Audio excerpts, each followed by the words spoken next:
Ako naman sayang, siya nga naman, nakalimutan ko topless sa wedding para yung mga walang alam sa fitness and health, asar na asar sa katawan ko. Kasi nga, hindi nila naintindihan yung hard work at discipline or di nila kaya instead na puriin nila, galit na galit sila.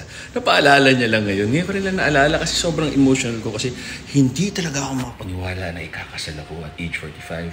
Lahat ng kasabayan ko, nagpakasal, nag-divorce, nag-anak, nag-divorce. Ako, ito. Tapos hopefully magka-baby kami. Siya na, hanggang usapan namin hanggang 117 ako para 100 years old siya. Para centennial kami. Diba? Ang cute naman. First daw sabi ng mga kamag-anak ko na Persian, na Irene na Persian, Japanese. Tapos parehong both Filipino.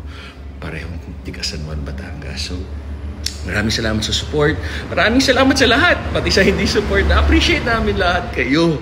Promise, thank you. Tama kayo, mali ako. I'm not your doctor. Do what works for you. Happy, healthy guys. God bless.